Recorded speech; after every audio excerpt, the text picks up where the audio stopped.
காங்கிரஸ் கட்சியை அடிமட்ட அளவில் மேலும் பலப்படுத்தும் நோக்கில் இயக்க சீரமைப்பு 2ஆம் நிலை எனப்படும் SSA-2 திட்டத்தின் கீழ் தமிழகம் முழுவதும் கட்சி அமைப்புகளை சீரமைக்கும் பணிகள் தீவிரமாக நடைபெற்று வருகின்றன.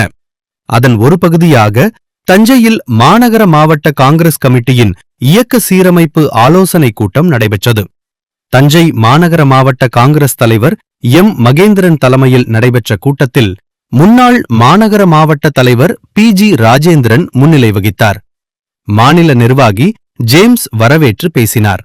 இந்த கூட்டத்தில் SSA-2 திட்டத்தின் தஞ்சை மாநகர மாவட்ட பொறுப்பாளரும் திருவண்ணாமலை மாவட்ட முன்னாள் தலைவருமான VP அண்ணாமலை கலந்து கொண்டு சிறப்புரையாற்றினார்.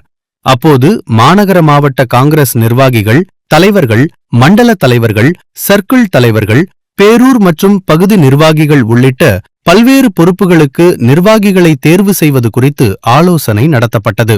மேலும் நிர்வாகிகள் தேர்வுக்கான விண்ணப்பங்களை பெறுவது தொடர்பாகவும் விரிவாக ஆலோசிக்கப்பட்டது. தஞ்சை மாநகரில் உள்ள 309 பூத்துகளை அடிப்படையாக கொண்டு 10 பூத்துகளுக்கு ஒரு மண்டல தலைவர் வீதம் 31 மண்டல தலைவர்களும் 4 சர்க்கிள் தலைவர்களும் தேர்வு செய்யப்பட உள்ளதாக கூட்டத்தில் தெரிவிக்கப்பட்டது. இதனுடன் மாநகர மாவட்ட நிர்வாகிகள் மற்றும் பல்வேறு பதவிகளுக்கும் நிர்வாகிகள் தேர்வு செய்யப்பட உள்ளனர். இதையடுத்து கட்சி நிர்வாகிகளுக்கு விண்ணப்பங்கள் வழங்கப்பட்டன. தங்களுக்கு விருப்பமான பதவிகளுக்கான விண்ணப்பங்களை நிர்வாகிகள் பூர்த்தி செய்தனர்.